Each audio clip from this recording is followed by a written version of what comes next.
নমস্কার বন্ধুরা, সবিতা কিচেনে সবাইকে স্বাগত। আজও আমি আরও একটা রেসিপি নিয়ে হাজির হয়ে গেছি। আজ আমি দেখুন বানিয়েছি ফুচকা। এই ফুচকা কিন্তু বাড়িতে বানালে খেতে ভীষণই ভালো লাগে। দেখুন কতটা মচমচে আর ক্রাঞ্চি হয়েছে। এটা খেতেও যেমন ভালো লাগবে, দেখতেও কিন্তু খুবই সুন্দর হয়েছে। অনেকে বলেন ফুচকা গোল না হলে ফোলে না, কিন্তু আমার সবগুলো ফুচকা কিন্তু গোল হয়নি, তারপরে কিন্তু ফুলেছে। সবগুলো ফুচকাই কিন্তু আমার ফোলেনি, কিছু কিছু ফুচকা অল্প অল্প ফুলে দেখুন হয়ে গেছে, কিন্তু তাতেও কিন্তু এটা ক্রাঞ্চি আছে, সেই জন্য কোনো অসুবিধে নেই। এগুলো আমরা আলুর মধ্যে মেখে তারপরে ফুচকা খাবো, তাতেও ভালো লাগবে, বা আলু কাবলিও কিন্তু আমরা খেতে পারবো। তাহলে আপনারা ঝটপট বাড়িতে এইভাবে ফুচকা বানিয়ে ফেলুন। আমার রেসিপিটা ফলো করে দেখবেন আপনাদেরও ফুচকাগুলো এরকমই ফুলবে আর খেতেও ভীষণ ভালো লাগবে।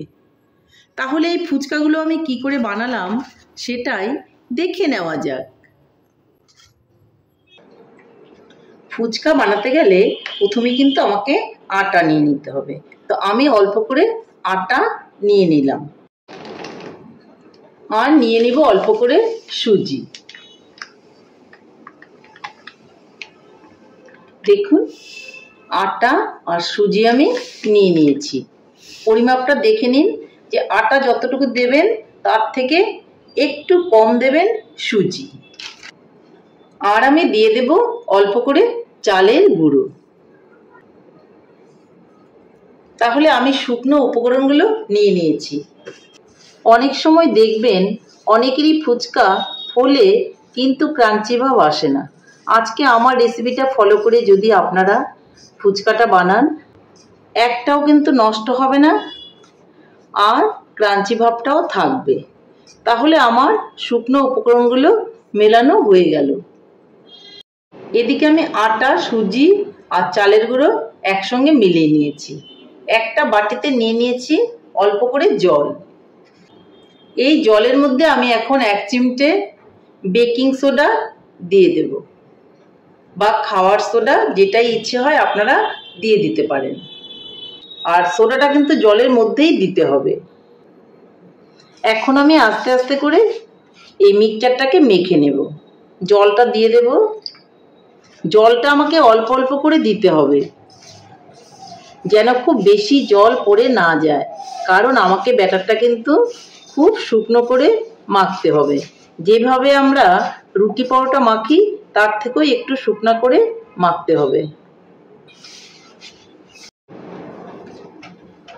দেখুন খুব সুন্দর করে কিন্তু মেখে নিয়েছি।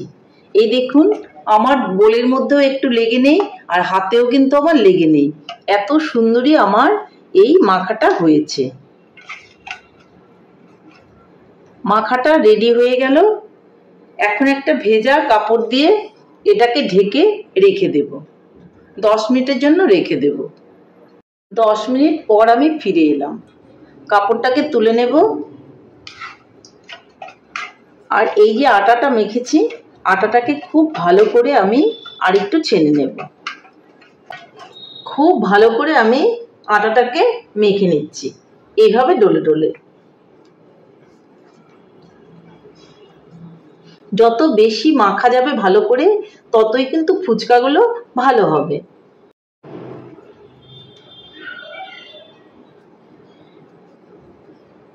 আটাটাকে আমি ভাগ করে নিচ্ছি। 3টে ভাগ করে নিলাম। দুটোকে আমি বোলের মধ্যে রেখে আবারও কিন্তু ভেজা কাপড়টা দিয়ে ঢেকে রেখে দিলাম। আর এখানে যে একটাকে নিয়ে নিয়েছি সেটাকে আমি এইভাবে লম্বা করে ডলে নেব। দেখুন লম্বা করে আমি ডলে নিয়েছি। এখন আমি এরকম একটা ছুরি নিয়ে নেব, আর ছুরি দিয়ে আমি ছোট ছোট করে কেটে নেব। যেই সাইজের আমি ফুচকাগুলো বানাবো ঠিক সেই সাইজেই কিন্তু এইভাবে কেটে নেব।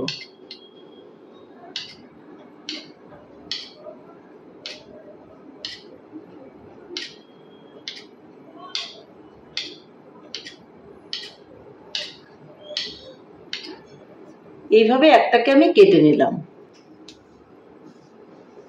আরো বাদ বাকি যে দুটো আছে সেগুলোকেও আমি রেডি করে নেব।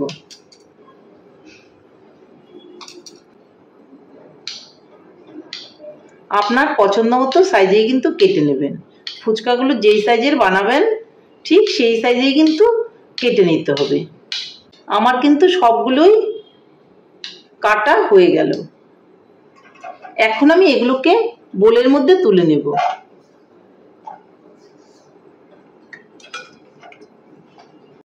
এর মধ্যে আমি উপর থেকে একটু আটা দিয়ে দেব। আটা দিয়ে আমি একটু মেখে নেব যেন একটার গায়ে একটা না লাগে। এখন আমি এর মধ্যে উপর থেকে একটু সাদা তেল দিয়ে দেব। খুব বেশি দেওয়ার দরকার নেই, অল্প করে দিলেই কিন্তু হবে। এইভাবে আমি মেখে নিচ্ছি, একটার গায়ে একটা লেগে যাবে না। আবারও আমি উপর থেকে একটু আটা দিয়ে দিচ্ছি, দিয়ে এইভাবে আলতো হাতে আমি নেড়ে চেড়ে নিচ্ছি। আবারও কিন্তু আমি ভেজা কাপড় দিয়ে এগুলোকে ঢেকে রাখবো। এখন আমি ফুচকাগুলোকে বানিয়ে নিব। যার জন্য অল্প একটু আমি বের করে নিলাম, আর বাদ বাকিটা আমি ঢেকে রেখে দেব। একটু আটা আমি এখানে ছড়িয়ে নেব, আর একটা করে বল নেব, আর এইভাবে একটু চেপে দেব। চেপে দিয়ে আমি কিন্তু এইভাবে বেলে দেব। আমি কিন্তু দুইবারেই বেলবো, একবার এদিক করে একবার ওদিক করে, এইভাবে বেলে এগুলো কিন্তু আমি নিয়ে নেব। সবগুলোই আমি এইভাবে একইভাবে বেলে নেব। আরো একটা নিয়ে নিচ্ছি।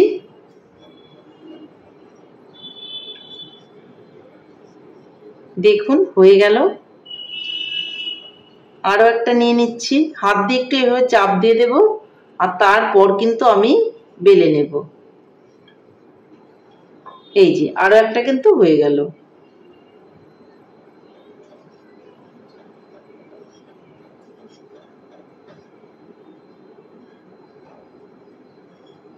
খুব আস্তে আস্তে ধীর স্থির ভাবে বানাতে হবে, হুড়োহুড়ি করার কোনো প্রয়োজন নেই, তাহলে ফুচকাগুলো খুবই সুন্দর হবে। আর বেলাটা যদি খুবই সুন্দর হয় তাহলে ভাজাটাও কিন্তু খুবই সুন্দর হবে। তাহলে আমি এইভাবে সবগুলো ফুচকাই কিন্তু বেলে নেব। তাহলে বাদ বাকি ফুচকাগুলোও কিন্তু আমি একইভাবে বেলে নেব। দেখুন ফুচকাগুলোকে কিন্তু একটা একটা করে বেলে আমি ছড়িয়ে নিয়েছি। এখন আমি একটা কাপড় দিয়ে ফুচকাগুলোকে এইভাবে ঢেকে রাখবো। এদিকে আমি উনানে একটা কড়াই বসিয়ে দিয়েছি, আর তাতে আমি দিয়ে দেব সাদা তেল। তেলটা একটু বেশি করে দিলে ফুচকা একটু বেশি করে একসঙ্গে ভাজা যাবে। তেলটা কিন্তু ডিপ করে গরম করে নিতে হবে, মানে ভীষণভাবে গরমটা হতে হবে। আমি ঢেকে রেখেছিলাম ফুচকাগুলোকে, সেগুলোকে আমি ঢাকনাটা তুলে দিয়ে এক এক করে তেলের মধ্যে ছেড়ে দেব। ফুচকাগুলোকে আমি একটা একটা করে এখন ভেজে তুলে নেব। একটা ফুচকা আমি নিয়ে নিচ্ছি, আর ঠিক নিচের দিকটা ঠিক কড়াইয়ের নিচেই এইভাবে ছাড়তে হবে। দেখুন তেলটা কিন্তু গরম হয়ে গেছে, আর এভাবে এভাবে ছাঁকনিটা দিয়ে চেপে চেপে ভেজে নিতে হবে। তাহলে আমি ফুচকাগুলো আস্তে আস্তে করে দিয়ে দিচ্ছি।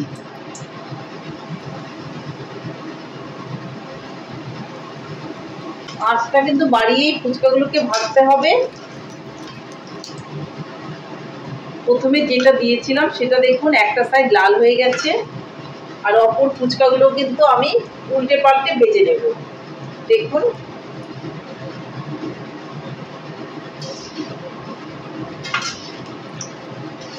এই ফুচকাগুলো কিন্তু আমার হয়ে গেছে, আমি তুলে নেব। বাদ বাকি ফুচকাগুলো কিন্তু আমি এখন দিয়ে দেব।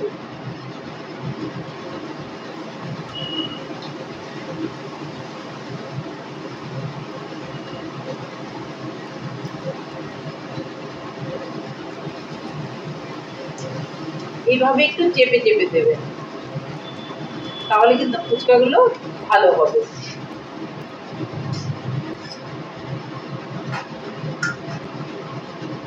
আরো কয়েকটা আমি দিয়ে দেব।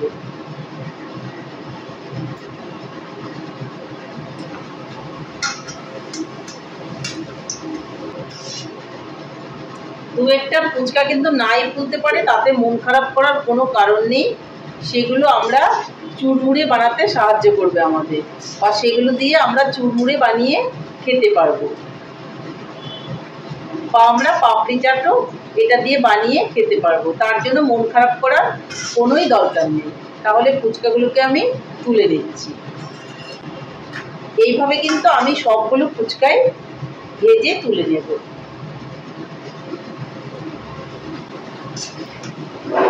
তাহলে এইভাবে আমি সবগুলো ফুচকাই কিন্তু ভেজে তুলে নেব। দেখুন ফুচকাগুলো কি সুন্দর ফুলে উঠছে। আমি উল্টে পাল্টে ফুচকাগুলোকে ভেজে নেব। একটু কড়া করে ভাজতে হবে, কড়া করে না ভাজলে কিন্তু ফুচকাগুলো কড়মড়ে বা ক্রাঞ্চি হবে না। একটু লাল লাল করে এভাবে ভেজে নিতে হবে। তাহলে আমি এই ফুচকাগুলো তুলে নিচ্ছি, বাদ বাকি ফুচকাগুলো আমি দিয়ে দিচ্ছি। আর এইভাবে আমি সবগুলো ফুচকাই কিন্তু ভেজে তুলে নেব।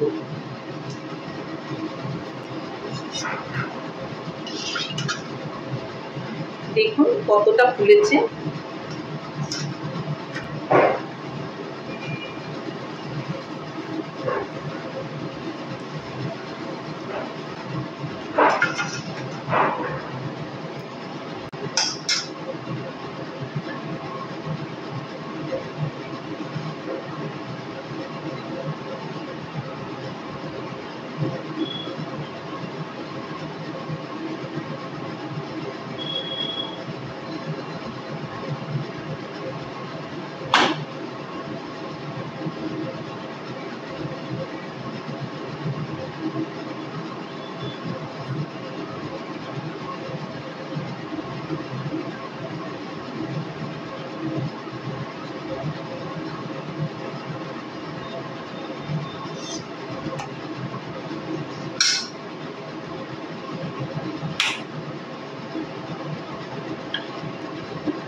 আমার ফুচকা বানানো ফাইনালি রেডি হয়ে গেল। দেখুন আমার কতগুলো ফুচকা হয়েছে ওইটুকুন আটা, সুজি আর চালের গুঁড়ো দিয়ে।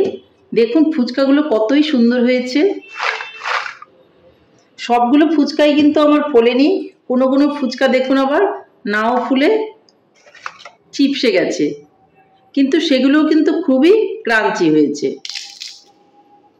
এগুলো দিয়ে আমরা পাপড়ি চাট বানাতে পারবো। আমার হয়তো সবগুলো ফুচকা ফুলেনি, কোনো কোনো ফুচকা এইভাবে অল্প অল্প ফুলেছে। কিন্তু যারা ফুচকার বিজনেস করেন তাদের হয়তো সবগুলো ফুচকাই ফোলে। তাতে কোনো অসুবিধে নেই, সবগুলোই কিন্তু ক্রাঞ্চি হয়েছে আর সবগুলোই কিন্তু খেতে ভীষণই ভালো লাগবে। তাহলে দেখুন আমি ভেঙেও দেখাচ্ছি। দেখুন এই যে একদম মুচমুচে কুড়কুড়ে হয়েছে। এইভাবে ফুচকা বানালে পরে ফুচকাটা খেতে ভীষণই ভালো লাগে। ফুচকাটা বানানোর পর আপনারা একটু রোদ্রে দিয়ে দিবেন, তাহলে আরও একটু ক্রাঞ্চি হবে। আর আপনারা রোদ্র নাও দিয়ে কিন্তু রাখতে পারবেন, তাতে কোনো অসুবিধা নেই। তাহলে বন্ধুরা, আমার এই রেসিপিটা কেমন হয়েছে? আমার রেসিপিটা যদি আপনাদের ভালো লাগে তাহলে লাইক, শেয়ার, কমেন্ট করতে ভুলবেন না। আর আপনি যদি আমার চ্যানেলের নতুন বন্ধু হয়ে থাকেন তাহলে চ্যানেলটা সাবস্ক্রাইব করার অনুরোধ রইল। পাশে থাকা বেল আইকনটি প্রেস করে রাখুন আমার নিত্য নতুন রেসিপির আপডেট পেতে।